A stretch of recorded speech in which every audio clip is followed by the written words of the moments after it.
അടുത്ത കാലത്തായിട്ട് ഇന്ത്യക്കെതിരെ ബംഗ്ലാദേശിൻ്റെ ഭാഷ വളരെ മോശമായിട്ടാണ് വരുന്നത്. പക്ഷേ ഇന്ത്യ ഒന്നും പ്രതികരിക്കുന്നില്ല. എന്താ കാരണം? ഇന്ത്യ ഇരുട്ടടി കൊടുക്കും. ബംഗ്ലാദേശിനോ? ഇരുട്ടടി. അതായത് ബംഗ്ലാദേശിന് വലിയ പവർ പ്ലാന്റ് ഒന്നുമില്ല. ബംഗ്ലാദേശ് കറണ്ട് വേണമല്ലോ. കറണ്ട് ഇല്ലാതെ ഈ മുഹമ്മദ് യൂനസിന് വിശറി കൊണ്ട് വീശി കിടക്കാനൊന്നും പറ്റില്ല. ബംഗ്ലാദേശ് ചലിക്കണമെങ്കിൽ ഇന്ത്യയിൽ നിന്നുള്ള കറണ്ട് വേണം. ജാർഖണ്ഡിലുള്ള ഗോഡ പ്ലാന്റ് കൽക്കരി പ്ലാന്റാണ്, അദാനിയുടെ പ്ലാന്റാണ്. അവിടെ നിന്നാണ് ബംഗ്ലാദേശിന് കറണ്ട് പോകുന്നത്. അദാനി പവർ പ്ലാന്റ് ഇപ്പോൾ ഒരു നോട്ടീസ് കൊടുത്തു. നിങ്ങൾ ഇക്കാലം അത്ര ഉപയോഗിച്ച കറണ്ടിന് ഞങ്ങൾക്ക് $500 മില്യൺ തരാനുണ്ട്. കുടിശ്ശികയാണ് ബംഗ്ലാദേശ് തരാനുണ്ട്. അതായത് അത് 42,000 കോടി രൂപ വരും. അതിന് ഡ്യൂസ് വരുന്നതിന് പലിശയും കൂടെ തരണം. ഇല്ലെങ്കിൽ ഞങ്ങൾക്ക് പവർ സപ്ലൈ നിർത്തിവെക്കേണ്ടി വരും എന്ന് പറഞ്ഞു. പക്ഷേ ബംഗ്ലാദേശ് ഇതുവരെ കരുതിയെന്നറിയോ? ബംഗ്ലാദേശ് ഈ നേരത്തെ തന്നെ പൈസ കൊടുക്കാനുണ്ട്. ഹസീനയുടെ കാലത്തൊക്കെ ഇത് കൊടുത്തുകൊണ്ടിരുന്നതാണ്. പക്ഷേ ഈ അവിടെ അക്രമം ഒക്കെ ഉണ്ടായി, കലാപം ഉണ്ടായി, ഇന്ത്യക്കാർക്കെതിരെ ആസൂത്രിതമായ ആക്രമണം, ഹിന്ദുക്കളെ ഓടിക്കുന്നു, ഇന്ത്യൻ വസ്തുക്കൾ നശിപ്പിക്കുന്നു, അങ്ങനെയൊക്കെ ഉണ്ടായി കഴിഞ്ഞപ്പോഴത്തേക്ക് സിറ്റുവേഷൻ ഈസ് വെരി ബാഡ്. സ്ഥിതി വളരെ മോശമാണ്. ഇന്ത്യയും ബംഗ്ലാദേശും തമ്മിലുള്ള ബന്ധം വളരെ മോശമാണ്. പക്ഷേ ഈ കഴിഞ്ഞ ഒരു മാസത്തിനിടയ്ക്ക്, ഇപ്പോൾ ഒരു മാസമാവുന്നു ഈ കലാപം ഉണ്ടായിട്ട്. പക്ഷേ മുഹമ്മദ് യൂനസ് കരുതിയത് അദാനി ഒന്നും ചെയ്യത്തില്ല. കാരണം ഈ ഗോഡ പ്ലാന്റിൽ നിന്ന് കറണ്ട് ബംഗ്ലാദേശിന് മാത്രമാണ് പോകുന്നത്. കോൾ പ്ലാന്റാണ്, കൽക്കരി പ്ലാന്റാണ്. ഇന്ത്യൻ ഗ്രിഡിലേക്ക് നമ്മളിപ്പം വീട്ടിൽ സോളാർ വെക്കുകയാണെങ്കിൽ തന്നെ 2 തരത്തിൽ സോളാർ വെക്കാം. ഒന്ന്, വീട്ടിൽ നമുക്ക് സോളാർ പാനൽ വെച്ചിട്ട് അത് നമ്മുടെ വീട്ടിൽ വെക്കുന്ന ബാറ്ററിയിൽ സ്റ്റോർ ചെയ്തിട്ട് ഉപയോഗിക്കാം. അല്ലെങ്കിൽ മറ്റേ സോളാർ പാനൽ വെക്കുന്നു നേരിട്ട് നമ്മൾ KCB കൊടുക്കുകയാണ് എന്ന് പറയുന്ന പോലെ ഇന്ത്യയിൽ ഒരു എനർജി ഗ്രിഡുണ്ട്. ഇന്ത്യയിലെ എല്ലാ സംസ്ഥാനങ്ങളുടെയും വൈദ്യുതിയുടെ 1% ആർക്ക് കൊടുക്കണം? സെൻട്രൽ ഗ്രിഡിൽ കൊടുക്കണം. എന്നിട്ട് അങ്ങനെയാണ് കേരളത്തിൽ ഷോർട്ടേജ് വരുമ്പോൾ കേന്ദ്രം നമുക്ക് കറണ്ട് തരും, സെൻട്രൽ ഗ്രിഡിൽ നിന്ന് തരും. അപ്പോൾ അത് എല്ലായിടത്തും ഉള്ള പൂൾ ചെയ്തിട്ട് കേന്ദ്രം ഒരു പ്രത്യേക റിസർവ് പോലെ ഉണ്ടാക്കി വെക്കുന്ന എനർജിയാണ്. അത് കേന്ദ്ര പൂളിൽ നിന്നുള്ള വൈദ്യുതി വാങ്ങിച്ചു എന്നൊക്കെ പറയുന്നത്. റേറ്റൊക്കെ കൂടുതലാണ്, പക്ഷേ കേന്ദ്രത്തിന് പ്ലാന്റ് ഉണ്ട്. അപ്പോൾ ഇതൊക്കെ ഓരോ പവർ സ്റ്റേഷനുകളും ഈ ഗ്രിഡിലേക്ക്, ഇന്ത്യൻ ഗ്രിഡിലേക്ക് കണക്ട് ചെയ്യണം. മുഹമ്മദ് യൂനസ് നോക്കുമ്പോൾ ഈ അദാനി പവർ ഈ ഇന്ത്യൻ ഗ്രിഡിൽ കണക്ട് ചെയ്തിട്ടില്ല. അതുകൊണ്ട് അദാനി ഇങ്ങനെയൊക്കെ പറഞ്ഞാലും ഞങ്ങൾക്ക് കറണ്ടും തരാതിരിക്കില്ല. അദാനി പിന്നെ ഈ കറണ്ട് ഉണ്ടാക്കുന്ന കറണ്ട് എന്ത് ചെയ്തു? അദാനിക്ക് വല്ലതും ചെയ്യാൻ പറ്റുമോ? അത് 1600 മെഗാവാട്ടിൻ്റെ പ്ലാന്റാണ്, കൂറ്റൻ പ്ലാന്റാണ്. 1600 മെഗാവാട്ട് എന്ന് പറഞ്ഞാൽ ചില്ലറ ശേഷി. ബംഗ്ലാദേശിനെ മുഴുവൻ ലിറ്റപ്പ് ചെയ്യാൻ അത്രയും മതി പവർ കൊടുക്കാനുള്ള ശേഷിയുണ്ട്. അതാണ് കൊടുത്തുകൊണ്ടിരിക്കുന്നത്. അപ്പോൾ 42,000 കോടി കുടിശ്ശികയാണ്. അതിന് പലിശയും തരണമെന്ന് ഇപ്പോൾ അദാനി പറയുന്നുണ്ട്. അത് കിട്ടിയില്ലെങ്കിൽ എന്ത് ചെയ്യും? മുഹമ്മദ് യൂനസ് കരുതിയിരുന്നത് അത് കിട്ടിയില്ലെങ്കിൽ അദാനിക്ക് വേറെ ഓപ്ഷൻ ഇല്ല. ഒന്നെങ്കിൽ പ്ലാന്റ് അടച്ചിടണം, ഉൽപ്പാദനം നിർത്തേണ്ടി വരും. അത് അദാനിക്ക് നഷ്ടമാണ്. അപ്പോൾ എന്നൊക്കെ നമ്മൾ അദാനിക്ക് ഇത് തരാതെ നിവർത്തിയില്ല. കാരണം ഇന്ത്യൻ ഗ്രിഡിലേക്ക് അദാനിയുടെ പവർ കൊടുക്കാൻ അനുമതിയില്ലായിരുന്നു. പക്ഷേ പണി എവിടെയാണ്? കേന്ദ്രം ഇരുട്ടടി കൊടുത്തത്. അദാനി പവറിന് ഇന്ത്യൻ ഗ്രിഡിൽ കണക്ട് ചെയ്യാൻ കേന്ദ്ര ഊർജ്ജ മന്ത്രാലയം അനുമതി കൊടുത്തു. അദാനിയുടെ ഈ ഇതിൽ നിന്ന് കേന്ദ്രത്തിലേക്ക് ഗോഡ പ്ലാന്റ്. അപ്പോൾ ബംഗ്ലാദേശിന് കറണ്ട് കൊടുക്കാതെ കാശ് നിന്നില്ല, കറണ്ട് തരത്തില്ല. അപ്പോൾ ഉണ്ടാക്കുന്ന കറണ്ട് എന്ത് ചെയ്യും? നേരെ ഇന്ത്യൻ പൂളിലേക്ക് വരും, ഇന്ത്യൻ ഗ്രിഡിലേക്ക് വരും, നമ്മുടെ നാട്ടിൽ ഉപയോഗിക്കും. അപ്പോൾ ബംഗ്ലാദേശിൻ്റെ അവസ്ഥ എന്താ? ബംഗ്ലാദേശ് ഇരുട്ടത്ത് നടക്കും. അപ്പോൾ ഇരുട്ടിൻ്റെ ഭരണമാണ് ഇപ്പോൾ ബംഗ്ലാദേശിൽ. പകല് വെളിച്ചമുണ്ട്. അപ്പോൾ പക്ഷേ കറണ്ട് കൂടെ കിട്ടിയില്ലെങ്കിൽ ബംഗ്ലാദേശിൻ്റെ അവസ്ഥ വല്ലാതെ മോശമാകും. അതിൽ 42,000 കോടി രൂപ ഇന്ത്യക്ക് മാത്രമാണ്. മറ്റ് ചില ഏജൻസികളിൽ നിന്ന് കറണ്ട് വാങ്ങുന്നുണ്ടായിരുന്നു, പാകിസ്ഥാനിൽ നിന്നൊക്കെ ഉണ്ടായിരുന്നു.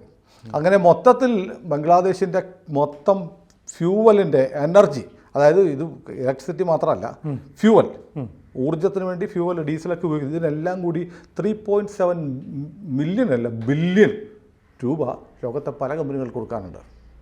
ഇനിയിപ്പോൾ ഇത് മറ്റേ അദാനിയല്ല, അംബാനിയിൽ നിന്ന് ഇത് മേടിക്കുന്നുണ്ടോയെന്ന് അറിയത്തില്ല. ഏത് പെട്രോളിയം ഉണ്ടാവുമായിരിക്കും, തൊട്ടടുത്ത് കിട്ടാൻ തുടങ്ങുന്നതാണല്ലോ. ഇന്ത്യ ചെറിയ കടക്കണിയിലൊന്നുമല്ല. അപ്പോൾ വലിയ കടക്കണിയിലാണ്. ഊർജ്ജ മേഖലയിൽ വൈദ്യുതി ഇല്ല. അദാനി 42,000 കോടി വെക്കട, എന്നിട്ട് കറണ്ട് തരാം, ഞങ്ങളിപ്പോൾ ആലോചിക്കുന്നില്ല എന്തൊക്കെ പറഞ്ഞു. ഇപ്പോൾ എന്തെങ്കിലും ചെയ്യും, ഉടനെ വേണം, പലിശ തരണം, 18% പലിശയൊക്കെ കൊടുക്കേണ്ടി വരുമായിരിക്കും. അത് കരാറാണ്, കരാറിൻ്റെ ഡീറ്റെയിൽസ് നമുക്കറിയില്ല. ഏതായാലും ഇപ്പോൾ പൈസ ആവശ്യപ്പെട്ടിരിക്കുന്നു. അതിനൊപ്പം തന്നെ ഇന്ത്യൻ പൂളിലേക്ക് ഗോഡ പ്ലാന്റ് കണക്ട് ചെയ്യാനായിട്ടുള്ള ഉത്തരവ് കേന്ദ്ര ഊർജ്ജ മന്ത്രാലയം ഇറക്കിയിട്ടുണ്ട്. എപ്പോൾ വേണമെങ്കിലും ഒരു സ്വിച്ച് ഇട്ടാൽ ബംഗ്ലാദേശ് ഇരുട്ടിലാവും. അതിലേക്കാണ് കാര്യങ്ങൾ പോകുന്നത്. കാരണം ബംഗ്ലാദേശിൻ്റെ ഭാഷ, മുഹമ്മദ് യൂനസിനെ സംബന്ധിച്ച് ഇങ്ങേര് അമേരിക്ക പിന്നിലുണ്ട്, അതുകൊണ്ട് ആ യൂനിസിന് ഇപ്പോൾ തോന്നുന്നു അയാൾ എന്തൊക്കെ ഒരു സംഭവമാണെന്ന് തോന്നുന്നു. അതെ, ഞാൻ രാജ്യത്തിന്റെ അയാൾ രാജ്യത്തിൻ്റെ ഭരണഘടന അനുസരിച്ചുള്ള പ്രധാനമന്ത്രി പോലുമല്ല, എന്തോ ഉപദേഷ്ടാവാണ് പോസ്റ്റ്. എന്നിട്ട് പ്രധാനമന്ത്രി എന്ന് ഭാവിച്ച് ചെയ്യുകയാണ്. കാരണം ഇന്ത്യ മറ്റേ ഹസീനയെ വിട്ടു തന്നില്ലെങ്കിൽ ഇന്ത്യ വിവരം അറിയും, ഹസീന അവിടെ നിന്ന് സംസാരിക്കരുത്, സംസാരിക്കാതിരിക്കുന്നതാണ് ഇന്ത്യക്കും നല്ലത് എന്നൊക്കെയാണ് ഈ ചങ്ങാതി പറയുന്നത്. ഭീഷണിപ്പെടുത്തുക. ഇന്ത്യക്കും നല്ലത്. ഇയാൾ ആരെന്ന ഇയാളുടെ വിചാരം? മറ്റേ ഏതൊരു സിനിമയിലുണ്ടല്ലോ ഈ ഒരു മാമുക്കോയ കത്തിയും പിടിച്ചോണ്ട് കീലേരി അച്ചു, ഇന്റർനാഷണൽ കീലേരി അച്ചുവായിട്ട് മുഹമ്മദ് യൂനുസ് മാറുകയാണ്.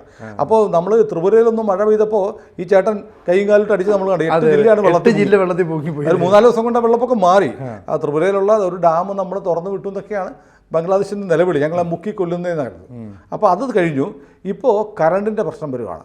ഇപ്പോൾ നമ്മൾ തിരുവനന്തപുരത്ത് വെള്ളം ഇല്ലാതായിട്ട് 4 ദിവസമായി. അതെ, ലോകത്തിലെ ഏറ്റവും പ്രായം കുറഞ്ഞ മേയർ ഭരിക്കുന്ന തിരുവനന്തപുരം ജില്ലയിൽ വെള്ളമില്ല. 4 ദിവസം വെള്ളം ഇല്ലാതായപ്പോൾ എന്തെന്ന് അറിയാമല്ലോ. തലസ്ഥാന നഗരിയാണ്. 4 ദിവസം കറണ്ടും കൂടി ഇല്ലാതായാലോ സഹിക്കാൻ പറ്റില്ല, ജീവിക്കാൻ പറ്റില്ല. അപ്പോൾ ബംഗ്ലാദേശിനെ സംബന്ധിച്ചിടത്തോളം അതീവ ഗുരുതരമായ പ്രതിസന്ധിയിലേക്ക് പോവുകയാണ്. അപ്പം ഈ ന്യൂ ഇയർ സീസൺ നമ്മൾ ഇന്നലെ ചർച്ച ചെയ്താണ്. ന്യൂ ഇയർ സീസണിലാണ് ബംഗ്ലാദേശ് എക്കോണമിയെ ഏറ്റവും കൂടുതൽ സഹായിക്കുന്ന എക്സ്പോർട്ട് ഡ്രസ് മെറ്റീരിയൽസ്, റെഡിമെയ്ഡ്, അത് മുഴുവൻ പോയി. അത് മുഴുവൻ ഇന്ത്യയിലേക്ക് ഓടും. തിരുപ്പൂരിലും സൂറത്തിലുമൊക്കെ ഓർഡർ വന്നു കൂടിയിട്ട് ഈ മറ്റേ റെഡിമെയ്ഡ് ഫാക്ടറികൾ അങ്ങനെ റിജക്ട് ചെയ്യാണ്. ഇനി ഞങ്ങൾ എടുക്കുന്നില്ല എന്ന് പറയാം. അതുപോലെ ഓർഡർ വന്നുകൊണ്ടിരിക്കുകയാണ്. അപ്പോൾ ബംഗ്ലാദേശിനെ കുത്തക മൊത്തം തകരുക. ബംഗ്ലാദേശ് തകരുകയാണ്. ഇവരിപ്പം ഒരു ആലോചിച്ച് നോക്കൂ, ജനാധിപത്യപരമായി ജനങ്ങൾ വോട്ട് ചെയ്ത് തിരഞ്ഞെടുത്ത സർക്കാരായിരുന്നു ഷേഖ് ഹസീനയുടെ. 5000-ഓളം വരുന്ന അക്രമകാരികൾ സമരം നടത്തിയപ്പോൾ ജനപതി അട്ടിമറിക്കപ്പെട്ടു. അത് ജനാധിപത്യത്തിൻ്റെ വിജയമാണെന്ന് പറയുന്നത്. ഏതൊരു നാട്ടിലും ഒരു 5000 പേരെ തെരുവിൽ ഇറക്കാൻ ഏതൊരു പാർട്ടി, കേരള കോൺഗ്രസ് വിചാരിച്ചാലും പറ്റും. മാണി ഗ്രൂപ്പ് വിചാരിച്ച ഒരു 5000 പേരെ കേരളത്തിൽ തെരുവിൽ അടുപ്പിച്ച് സമരത്തിൽ ഇറക്കാൻ പറ്റും. അതാണോ ജനാധിപത്യം? എന്നിട്ട് പിണറായി വിജയൻ രാജിവെക്കണമെന്ന് പറഞ്ഞാൽ ശരിയാവുമോ? ബംഗ്ലാദേശിൽ നടന്നത് 5000-ഓളം അക്രമികളെ, എവിടെ വിദ്യാർത്ഥി സമരം ഉണ്ടായാലും അതിന് ഫണ്ട് ചെയ്യും സോറോസ്. അതെ, അപ്പോൾ വിദേശത്ത് കുറച്ച് പണം കൂടെ കിട്ടി. കുറേ പിള്ളേരെ ഇറക്കി സമരം നടത്തി, അവർ കുറേ അക്രമം നടത്തി, കുറേ തീവെപ്പ് നടത്തി, കുറേ വെടിവെപ്പുണ്ടായി, 100 പേര് മരിച്ചു.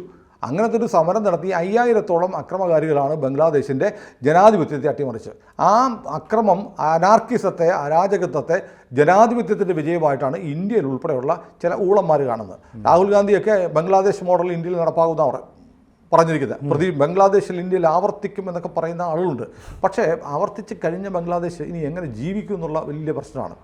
അപ്പോൾ ഇത് ബംഗ്ലാദേശിനെ സംബന്ധിച്ച് ഇന്ത്യ കൊടുക്കുന്ന ഭക്ഷ്യധാന്യങ്ങൾ, ഇന്ത്യ കൊടുക്കുന്ന കറണ്ട്, ഇന്ത്യ കൊടുക്കുന്ന വെള്ളം, കാരണം ഈ നദികൾ മുഴുവൻ ഇന്ത്യയിൽ നിന്ന് പോകുന്ന നദിയാണ്.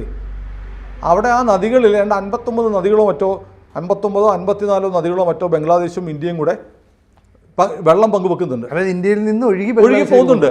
നമ്മളൊരു അതിന് എവിടെയെങ്കിലും ഒരു ചെക്ക് ഡാം ഇട്ട് ചെയ്താൽ ഇവൻ്റെ വെള്ളം കൂടി മുട്ടും, കറണ്ട് മുട്ടും. അപ്പോൾ എത്ര കാലം ഈ സർക്കാരിന് മുന്നോട്ട് പോകാൻ കഴിയുമെന്ന് അറിയത്തില്ല. ഇപ്പോൾ ഷെയ്ഖ് ഹസീനയെ ഞങ്ങൾ വിചാരണ ചെയ്യാൻ പോവാണ്. വിചാരണയ്ക്ക് വേണ്ടി ഇന്ത്യ ബംഗ്ലാദേശ് കരാർ അനുസരിച്ച് ഹസീനയെ വിട്ടു തരണം എന്നൊക്കെ അവിടെ ചില യൂനസ് പറഞ്ഞിട്ടില്ല. ഒഫീഷ്യലി മുഹമ്മദ് യൂനസ് പറയുമ്പോൾ ഇന്ത്യയും ബംഗ്ലാദേശും തമ്മിലുള്ള ബന്ധം, ഇന്ത്യയിൽ അഭയാർത്ഥിയായിട്ട് വന്ന ഇന്ത്യൻ പ്രധാനമന്ത്രി, ഇപ്പോഴുള്ള പ്രധാനമന്ത്രിയുടെ ഏറ്റവും അടുത്ത സുഹൃത്തായ ഹസീനയെ അങ്ങോട്ട് വിട്ടുകൊടുത്താൽ അവർ ചെയ്യാൻ പോകുന്നത് ഉറപ്പായിട്ടും ഹസീനയെ കൊല്ലും. അതെ, അവർക്ക് വിചാരണ എന്ന് പറഞ്ഞ് ആവശ്യപ്പെടുന്നു. ഇതിനു മുമ്പ് അങ്ങനെയൊക്കെയാണ്. അവർ ഏതെല്ലാം പ്രധാനമന്ത്രിമാർ, അത് പട്ടാള ഭരണത്തിലൂടെ വന്നവരാവട്ടെ അല്ലാത്തവരാവട്ടെ, അധികാരത്തിൽ നിന്ന് നിഷ്കാസിതരായിട്ടുണ്ടോ അവരെയൊക്കെ കൊന്ന ചരിത്രമാണ് ബംഗ്ലാദേശിലെ മത കോടതിക്കും അല്ലെങ്കിൽ ഈ അക്രമകാരികളായ പട്ടാള കോടതികൾക്കും ഉള്ളത്. ഇപ്പോൾ ഇരിക്കുന്നത് 100% മതകോടതിയാണ്. ഇപ്പോൾ ദേശീയഗാനം മാറ്റണമെന്ന് പറയുന്നു, അതെ, കൊടി മാറ്റണമെന്ന് പറയുന്നു. അതിപ്പോൾ ആവശ്യപ്പെട്ടിരിക്കുന്നത് ജമാഅത്തെ ഇസ്ലാമിയാണ്. ജമാഅത്തെ ഇസ്ലാമി ഇച്ഛിക്കുന്നത് പോലെയുള്ളൊരു ഭരണമാണ് ബംഗ്ലാദേശിൽ നടക്കുന്നത്. അപ്പോൾ ഷെയ്ഖ് ഹസീനയെ അങ്ങോട്ട് ഇന്ത്യയെ പോലെ ധർമ്മത്തിൽ വിശ്വസിക്കുന്ന, അല്ലേ, നമ്മൾ സത്യവും ധർമ്മവും ഒരേപോലെ പരിപാലിക്കുന്നവരാണ്. ഹസീന ഇന്ത്യ അഭയം കൊടുത്തു. ഇനി അങ്ങോട്ട് തരണം എന്ന് പറഞ്ഞാൽ ഹസീനെ കൊല്ലാൻ കൊടുക്കണമെന്നാണ്. അത് ഉറപ്പുള്ള സ്ഥിതിക്ക് ഇന്ത്യക്ക് അത് വിട്ടുകൊടുക്കാൻ 2 വട്ടം ആലോചിക്കേണ്ടി വരും. അങ്ങനെ ഇന്ത്യ വിട്ടുകൊടുത്താൽ അത് രാജ്യാന്തര തലത്തിൽ അല്ലെങ്കിൽ ഇന്ത്യയുടെ ഒരു മനസാക്ഷിക്ക് നിരക്കാത്തതാണ്. ഭാരതത്തിൻ്റെ ഒരു പാരമ്പര്യം അങ്ങനെയൊന്നുമില്ല. അഭയം തേടി വന്ന ആളെ കൊല്ലാൻ വേണ്ടി വിട്ടുകൊടുത്തൊരു ചരിത്രം ഇന്ത്യയിലെ ഒരു സർക്കാരിനും, പൗരാണിക കാലത്തുണ്ടായിരുന്ന ഇന്ത്യയുടെ സർക്കാർ ആവട്ടെ, ഞാൻ മുഗൾ ചക്രവർത്തിമാരുടെ കാര്യം ഞാൻ പറയുന്നില്ല, ഇന്ത്യക്കാരല്ലായിരുന്നല്ലോ, ഇന്ത്യൻ രാജാക്കന്മാരുടെ കാലത്തും ഇന്ത്യയിലെ സർക്കാരുകളുടെ കാലത്തും അങ്ങനെ ഉണ്ടായിട്ടില്ല. നമ്മൾ ചേർത്ത് നിർത്തിയ പാരമ്പര്യമുള്ളൂ. അപ്പോൾ ഇവർ ഒരുപക്ഷെ മുഹമ്മദ് യൂനസിന് അറിയാം, ഇന്ത്യയോട് ചോദിച്ചു ഇന്ത്യ തരില്ല എന്ന് പറഞ്ഞാൽ എന്ത് ചെയ്യാൻ പറ്റും? എന്ത് ചെയ്യാൻ പറ്റും? ഒന്നും ചെയ്യാൻ പറ്റില്ല. അങ്ങനെ ഒരു അവസ്ഥയുണ്ട്. അപ്പോൾ പ്രകോപിപ്പിക്കുക, ഇന്ത്യ വിരുദ്ധമായ ചില വികാരങ്ങൾ കുത്തികളൊക്കെ അവിടുത്തെ ഈ പറയുന്ന ബംഗ്ലാദേശിലെ ഈ ജമാഅത്തെ ഇസ്ലാമി ആയിട്ടുള്ള മുസ്ലിം ഫണ്ടമെൻ്റലിസ്റ്റുകളായിട്ടുള്ള ആളുകൾക്ക് ആവേശം കുത്തി കൊടുക്കാനുള്ള ചില സൂത്രപ്പണികളാണ് അവിടെ ഈ പറയുന്ന ചെറുകിട നേതാക്കന്മാർ അല്ലെങ്കിൽ ഈ മുഖ്യ ഉപദേഷ്ടാവിൻ്റെ കീഴിലുള്ള ഉപദേഷ്ടാക്കന്മാർ നടത്തിക്കൊണ്ടിരിക്കുന്നത്. ഏതായാലും മുഹമ്മദ് യൂനസ് ഇതുവരെ ആവശ്യപ്പെട്ടിട്ടില്ല.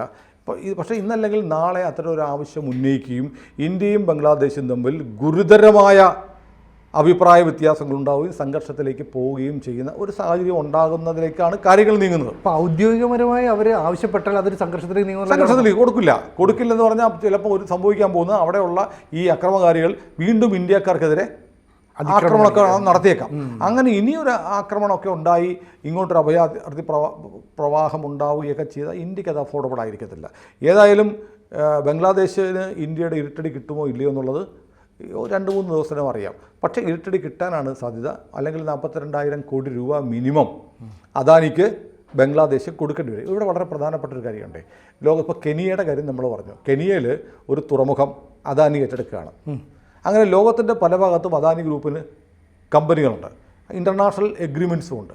ഇപ്പോൾ ബംഗ്ലാദേശുമായി ഒരു സംഘർഷം ഉണ്ടായിക്കഴിഞ്ഞാൽ ബംഗ്ലാദേശിനെ നമ്മുടെ വരുതിക്ക് വരുത്താനുള്ള ഏറ്റവും വലിയ മാർഗ്ഗമാണ് അവൻ്റെ പവർ കട്ട് ചെയ്യുക എന്നുള്ളത്. ഒരു ഇന്ത്യൻ കമ്പനിക്ക് അങ്ങനൊരു കരാറുള്ളതുകൊണ്ടല്ലേ, ഒരു ഇന്ത്യൻ കമ്പനി ഉള്ളതുകൊണ്ടല്ലേ, അദാനി ആയതുകൊണ്ടല്ലേ. അപ്പോൾ ഇങ്ങനെയുള്ള അദാനിയെ പോലെയുള്ള ആളുകൾ അവരുടെ പണം നിക്ഷേപിച്ച് കമ്പനികൾ ഉണ്ടാക്കി രാജ്യാന്തര കരാറുകളും രാജ്യാന്തര ഇടപാടുകളും നടത്തുന്നത് സത്യത്തിൽ ഇന്ത്യക്ക് ഗുണമാണ്. അതുകൊണ്ടാണ് ഇത്തരം കമ്പനികളെയൊക്കെ രാജ്യം പ്രോത്സാഹിപ്പിക്കുന്നത്. ഇന്ത്യ ഇപ്പോൾ ബംഗ്ലാദേശിനെ പരിധിക്ക് നിർത്താൻ അദാനിയുടെ ഒരു സ്വിച്ച് ഓഫ് ചെയ്താൽ പറ്റും. ഇന്ത്യ ഗവൺമെൻറ് നിർദ്ദേശം ഓഫ് ചെയ്യണമെന്ന് പറഞ്ഞാൽ ഓഫ് ചെയ്യും അദാനി. അതോടെ ബംഗ്ലാദേശ് തീരും. ഇതൊക്കെ അറിയാവുന്നത് കൊണ്ടാണ് തന്ത്രപ്രധാന മേഖലകളിൽ അദാനി നടത്തിക്കൊണ്ടിരിക്കുന്ന അദാനിക്കും അംബാനിക്കുമെതിരെ ഏറ്റവും വലിയ ആക്രമണം നടത്തുന്നത്. ശരിക്കും ഇന്ത്യയുടെ താല്പര്യങ്ങൾ അവർ സംരക്ഷിക്കുന്നു എന്നതുകൊണ്ടാണ്. അപ്പോൾ ഏതായാലും ബംഗ്ലാദേശിന് ഇന്ത്യയുടെ ഇരുട്ടടി വരുന്നുണ്ട്. എപ്പോൾ കിട്ടും എന്ന് കണ്ടറിയാം. കൂടുതൽ വാർത്തകളും വിശേഷങ്ങളും നിങ്ങളിലേക്ക് എത്താൻ ABC മലയാളം സബ്സ്ക്രൈബ് ചെയ്യുക, ബെൽ ബട്ടണും അമർത്തുക.